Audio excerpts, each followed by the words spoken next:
আসসালামু আলাইকুম। আমন্ত্রণ সবাইকে সিলেট স্টুডিও থেকে চ্যানেল এস সিলেট নিউজে। সঙ্গে আছি আমি রোহেনা সুলতানা। শুরুতেই জানিয়ে দিচ্ছি শিরোনাম। চলমান অস্থিতিশীল পরিস্থিতিতে ধুঁকছে সিলেটের পর্যটন খাত, 500 কোটি টাকার ক্ষতির আশঙ্কা। এবার শিল্পের মাধ্যমে ভিন্ন ধর্মী প্রতিবাদ কর্মসূচি পালন করেছে শাহজালাল বিজ্ঞান ও প্রযুক্তি বিশ্ববিদ্যালয়ের আন্দোলনকারী শিক্ষার্থীরা। সাংবাদিক তুরাব হত্যার প্রতিবাদে সিলেটে 7 সাংবাদিক সংগঠনের বিক্ষোভ সমাবেশ। এবং হবিগঞ্জ পৌর এলাকায় শুরু হয়েছে বৃক্ষরোপণ অভিযান। শুনছিলেন শিরোনাম, এবারে বিস্তারিত। কোটা সংস্কার আন্দোলনকে কেন্দ্র করে দেশের বর্তমান অস্থিতিশীল পরিস্থিতির কারণে মুখ থুবড়ে পড়েছে সিলেটের পর্যটন খাত। সিলেটের প্রতিটি পর্যটন স্পট এখন জনমানব শূন্য। পরিস্থিতির দ্রুত উন্নতি না হলে সম্ভাবনাময় এই খাত সবচেয়ে বেশি ক্ষতিগ্রস্ত হবে বলে মনে করছেন বিশিষ্টজনেরা। সিলেট অফিসের চিফ ক্যামেরা পার্সন লিটন চৌধুরীর ক্যামেরায় সিলেট থেকে বিস্তারিত জানাচ্ছেন সন্দীপন শুভ। মাত্র 1 মাস আগেই ভয়াবহ বন্যার কারণে সবচেয়ে বেশি হুমকির মুখে পড়েছিল সিলেট বিভাগের পর্যটন শিল্প। এই ক্ষতি পুষিয়ে ওঠার আগেই আবারও মরার উপর খাড়ার ঘা হয়ে এসেছে কোটা সংস্কার আন্দোলনকে কেন্দ্র করে দেশের বর্তমান অস্থিতিশীল পরিস্থিতি। ঈদের পর থেকে এই খাতে অস্বাভাবিক মাত্রায় ধস নামায় চিন্তার ভাঁজ এখন সিলেটের হোটেল মোটেল এবং রিসোর্ট ব্যবসায়ীদের কপালে। এখন এত কঠিন সময়ের মধ্যে যাচ্ছে, সিলেটে সব জায়গায় আপনার শুনশান নীরবতা, কোথাও কোনো পর্যটক নেই, কোনো প্রাণচাঞ্চল্য নেই, লোক নেই। এবং এই যে এতগুলা লোক আপনার এমপ্লয়মেন্ট, তাদের চাকরির তাদের এক্সিস্টেন্সের প্রশ্ন আছে। খুব বেশি দিন হইলে আমরাও তাদের চাকরিতে ধরে রাখতে পারবো। শিক্ষার্থীদের আন্দোলনকে কেন্দ্র করে সৃষ্ট অনাকাঙ্ক্ষিত পরিস্থিতির কারণে দেশ ও দেশের বাইরে থেকে আসা পর্যটকরা বিভিন্ন পর্যটন কেন্দ্রকে অনিরাপদ মনে করাই বর্তমানে পর্যটন শিল্পের জন্য সবচেয়ে বড় হুমকি বলে মনে করছেন পর্যটন ব্যবসার সাথে সংশ্লিষ্টরা। পরিস্থিতির দ্রুত উন্নতি না হলে এই শিল্প সংশ্লিষ্ট অনেকেই কর্মহীন হয়ে যাওয়ার আশঙ্কা করা হচ্ছে। পর্যটন শিল্পের সাথে যারা যারা কাজ করতেছে, হোটেল রিসোর্ট থেকে শুরু করে মনে করেন যারা সিলেটে প্রচুর পরিমাণে পর্যটক যারা আসে, এ কারণে অনেক হোটেল একেবারে জিরো মানে কাস্টমার আছে। তারপরে মনে করেন মানুষ নিরাপত্তাহীনতায় ভুগতেছে, এক জায়গা থেকে এক জায়গায় মুভ করার তো কোনো সুযোগই নাই। আমরা যারা হোটেল মোটেল রিসোর্টের সাথে আমরা যারা ইয়ার সাথে জড়িত আছি, তাদের যে স্টাফরা আছেন এদেরকে চালিয়ে নেওয়াই এখন কঠিন। কিন্তু বাইরে যারা আছেন আমাদের আত্মীয় স্বজন বা আমাদের ক্লায়েন্টরা, তারা মনে করতেছে না বাংলাদেশে যাওয়া বোধহয় নিরাপদ হবে না। এটা আমাদের জন্য পর্যটন সহ ইনভেস্টে একটা বেশ ইম্প্যাক্ট পড়বে বলে আমি মনে করি। এবছর মাত্র 2 মাসের মধ্যেই 4 দফা বন্যা এবং চলমান অস্থিতিশীল পরিস্থিতির জন্য পর্যটন শিল্পে প্রায় 500 কোটি টাকার বেশি ক্ষতি হয়েছে বলে মনে করছেন বিশিষ্টজনেরা। পর্যটন শিল্পকে আবারও আগের অবস্থায় ফিরিয়ে আনতে সরকারের সহযোগিতা প্রয়োজন বলে মনে করছেন তারা। টোটাল ক্ষয়ক্ষতি কেমন হয়েছে এটা যদি আপনি এই 3 মাসের হিসাব করেন বা 3-3.5 মাসের হিসাব করেন, তাহলে অলমোস্ট 500 কোটি টাকার মতো আমাদের ক্ষয়ক্ষতি হয়েছে। যে আমাদের ছোটো ছোটো ব্যবসায়ী যারা আছে তাদেরকে যদি 50,000 থেকে 50 লাখ টাকার মতো যদি একটু প্রণোদনা দেওয়া হয় বা 1 কোটি টাকার মতো যদি একটা প্রণোদনা দেওয়া হয়, তাহলেও কিন্তু ব্যবসায়ীরা ঘুরে দাঁড়ানোর কিন্তু একটা সুযোগ থাকবে। সিলেট অঞ্চলের সম্ভাবনাময় পর্যটন খাতকে ধ্বংসের হাত থেকে বাঁচাতে দ্রুত পরিস্থিতি স্বাভাবিক করার দাবি পর্যটন শিল্প সংশ্লিষ্টদের। সন্দীপন শুভ, চ্যানেল এস নিউজ, সিলেট। দেওয়াল লিখন, রোড পেইন্টিং আর নানা পোস্টারে বিভিন্ন ধরনের জ্বালাময়ী স্লোগান লিখে আবারও নিজেদের প্রতিবাদ কর্মসূচি পালন করতে শুরু করেছে শাহজালাল বিজ্ঞান ও প্রযুক্তি বিশ্ববিদ্যালয়ের আন্দোলনকারী শিক্ষার্থীরা। হামলা, মামলা আর গুম খুনের প্রতিবাদ স্বরূপ কেন্দ্রীয় ঘোষণা অনুযায়ী এই কর্মসূচি পালন করেছে আন্দোলনকারী শিক্ষার্থীরা। শাহজালাল বিজ্ঞান ও প্রযুক্তি বিশ্ববিদ্যালয়ের শিল্পের মাধ্যমে প্রতিবাদ কর্মসূচির বিস্তারিত দেখুন সহকর্মী সন্দীপন শুভর আরেকটি প্রতিবেদনে। ক্যামেরায় ছিলেন শামীম হোসেন। এবার ব্যতিক্রমী এক কর্মসূচির মাধ্যমে কোটা সংস্কার আন্দোলনের সাথে জড়িতদের উপর হামলা, মামলা ও অতর্কিত গ্রেফতারের প্রতিবাদ করেছে শাহজালাল বিজ্ঞান ও প্রযুক্তি বিশ্ববিদ্যালয়ের আন্দোলনকারী শিক্ষার্থীরা। রোববার বিশ্ববিদ্যালয়ের প্রধান ফটকের সামনে রং তুলি আর বিভিন্ন ধরনের পোস্টার নিয়ে নানান প্রতিবাদী স্লোগান লিখতে শুরু করেন শিক্ষার্থীরা। নিজেদের ভেতরের ক্ষোভকে শিল্পের মাধ্যমে এবার তুলে ধরেছেন শিক্ষার্থীরা। আমরা লিখেছি যে আমি মেট্রো রেল হতে চেয়েছিলাম, খুদা আমাকে ছাত্র বানালো। এর কারণ হচ্ছে আমরা দেখেছি যে একটা মেট্রো রেলের গুরুত্ব এত হাজার হাজার ছাত্র যে মরছে তাদের থেকে বেশি।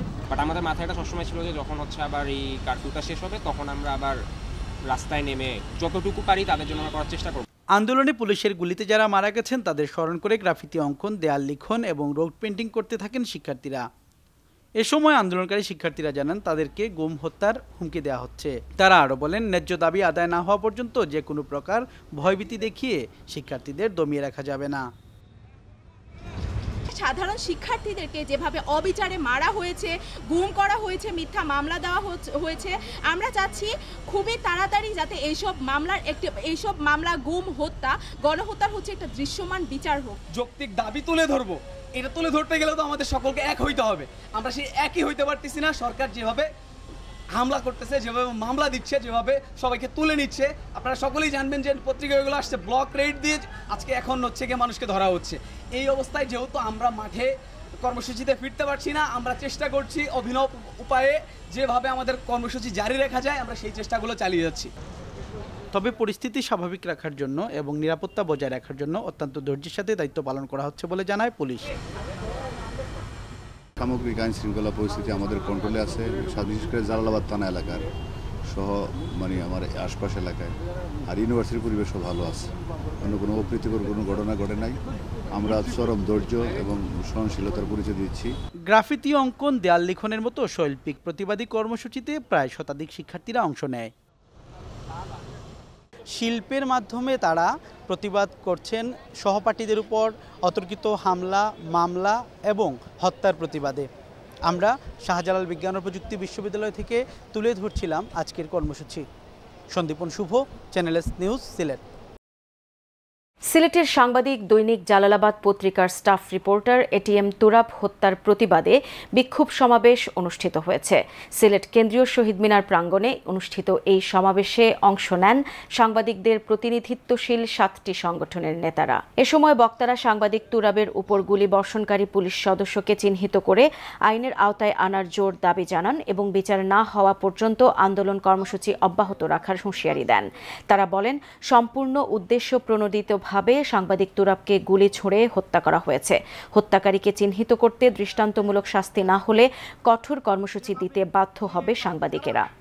সাংবাদিক নেতারা আরও বলেন, 7টি সংগঠনের প্রতিনিধিরা এক ব্যানারে দাঁড়িয়ে প্রমাণ করেছেন সাংবাদিকের উপর আঘাত এলে তাদের পরিচয় এক। এ সময় তারা তুরাবের শোকাহত পরিবারের প্রতি গভীর সমবেদনা জানান।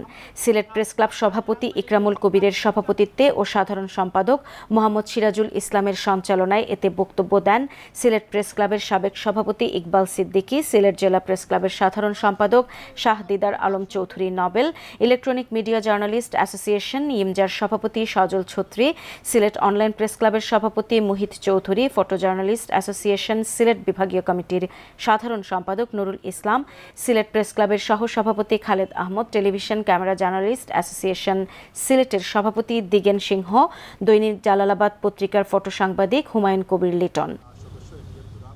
সিলেট নিউজে নিয়ে নিচ্ছি ছোট্ট একটা বিরতি। আমাদের সঙ্গেই থাকুন। ফিরে এসে অন্যান্য খবরের সাথে আরও যা থাকছে। হবিগঞ্জ পৌর এলাকায় শুরু হয়েছে বৃক্ষরোপণ অভিযান।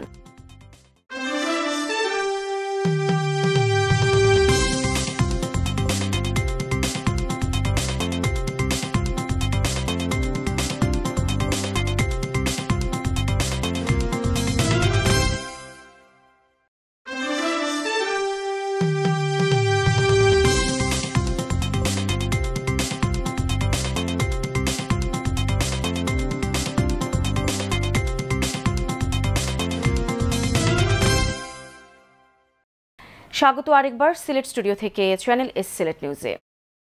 সুনামগঞ্জের জগন্নাথপুর পৌর শহরের ইকরছই কেন্দ্রীয় জামে মসজিদের নবনির্মিত দ্বিতীয় তলা উদ্বোধন করা হয়েছে।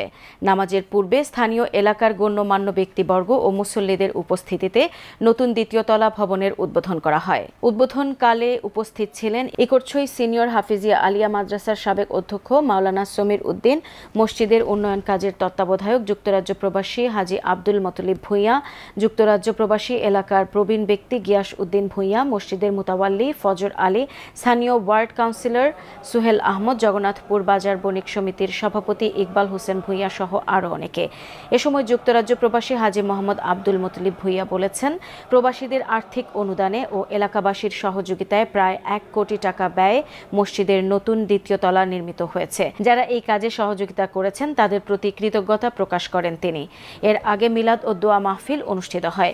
পরে মসজিদের নির্মাণ কাজের তত্ত্বাবধায়ক প্রবাসী হাজী আব্দুল মুতলিবকে সম্মাননা ক্রেস্ট প্রদান করা হয়েছে।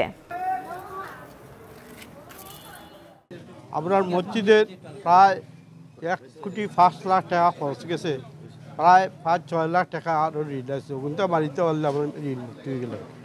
আমার প্রবাসী বাইক অকলের গেছে, আমার আকুল আবেদন ওগুনটা যদি আপনারা সহযোগিতা করে তাহলে দিছই দিতে পারেন। ধন্যবাদ।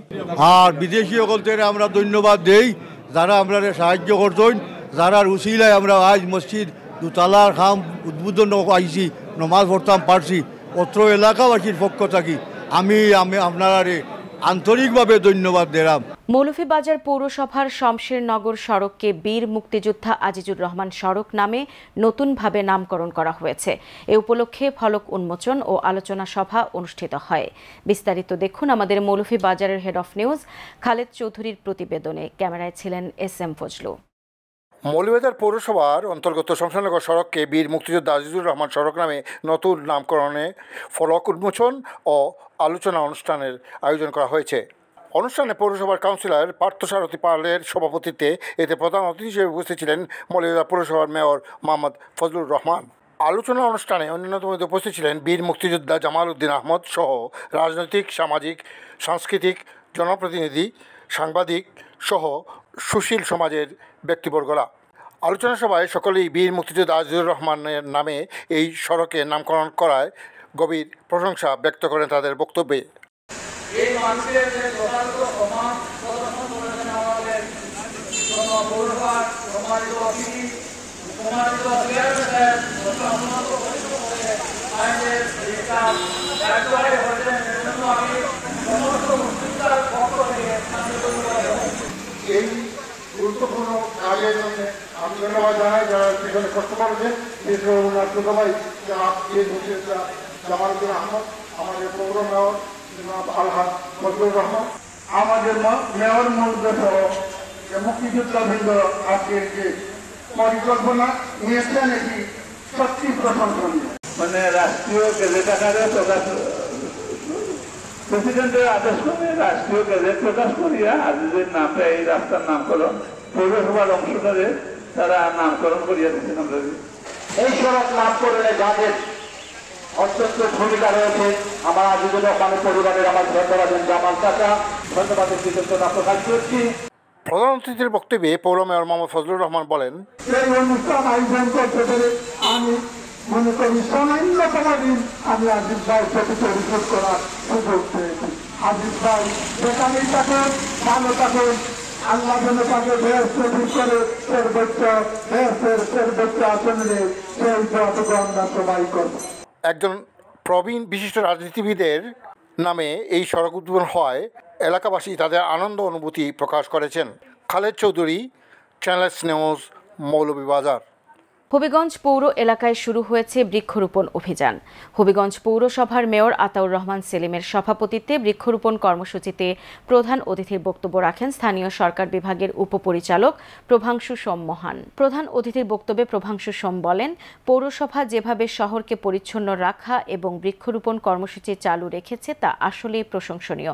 তিনি পৌরসভার মেয়রকে বৃক্ষরোপণ অভিযান সহ সকল পরিবেশ বান্ধব কর্মসূচি চালিয়ে যাওয়ার আহ্বান জানান। সভাপতির বক্তব্যে মেয়র বলেন, হবিগঞ্জ শহরকে সুন্দর ও পরিবেশ বান্ধব করা যায় সেভাবেই কাজ করে যাচ্ছে হবিগঞ্জ পৌরসভার বর্তমান পরিষদ। হবিগঞ্জের যেখানেই প্রয়োজন হবে সেখানেই বৃক্ষরোপণ কর্মসূচির আয়োজন করা হবে। এই কর্মসূচিতে উপস্থিত ছিলেন হবিগঞ্জ পৌরসভার 7 নম্বর ওয়ার্ড কাউন্সিলর সালাউদ্দিন আহমেদ টিটু, সহকারী কমিশনার বায়জিৎ সরকার, হবিগঞ্জের সাবেক জনপ্রতিনিধি আব্দুল মোতালেব মমরাজ সহ আরও অনেকে। সুনামগঞ্জে সড়ক ও ফুটপাতের উপর অবৈধভাবে গড়ে ওঠা দোকানপাট উচ্ছেদ করতে অভিযান চালানো হয়েছে। সুনামগঞ্জ সদর থানার অফিসার ইনচার্জ খালেদ চৌধুরীর নেতৃত্বে পুলিশের একটি টিম শহরের ট্রাফিক পয়েন্ট থেকে শুরু করে বিভিন্ন গুরুত্বপূর্ণ পয়েন্টে উচ্ছেদ অভিযান পরিচালনা করে। এ সময় সড়কে ও ফুটপাতে থাকা ফলের দোকান ও অবৈধভাবে গড়ে ওঠা দোকানপাট সড়ক থেকে সরিয়ে ফেলা হয়। উচ্ছেদ অভিযান পরিচালনার সময় সড়কের উপর অবৈধভাবে গড়ে ওঠা দোকানপাটের জিনিসপত্র পুলিশ ভ্যানে করে নিয়ে যায়। সিলেট নিউজ আজ এই পর্যন্তই। সিলেট বিভাগের প্রত্যন্ত অঞ্চলের খবর জানতে চোখ রাখুন চ্যানেল এস এর পর্দায়। সবাইকে আবারও ধন্যবাদ এতক্ষণ সঙ্গে থাকার জন্য। আল্লাহ হাফেজ।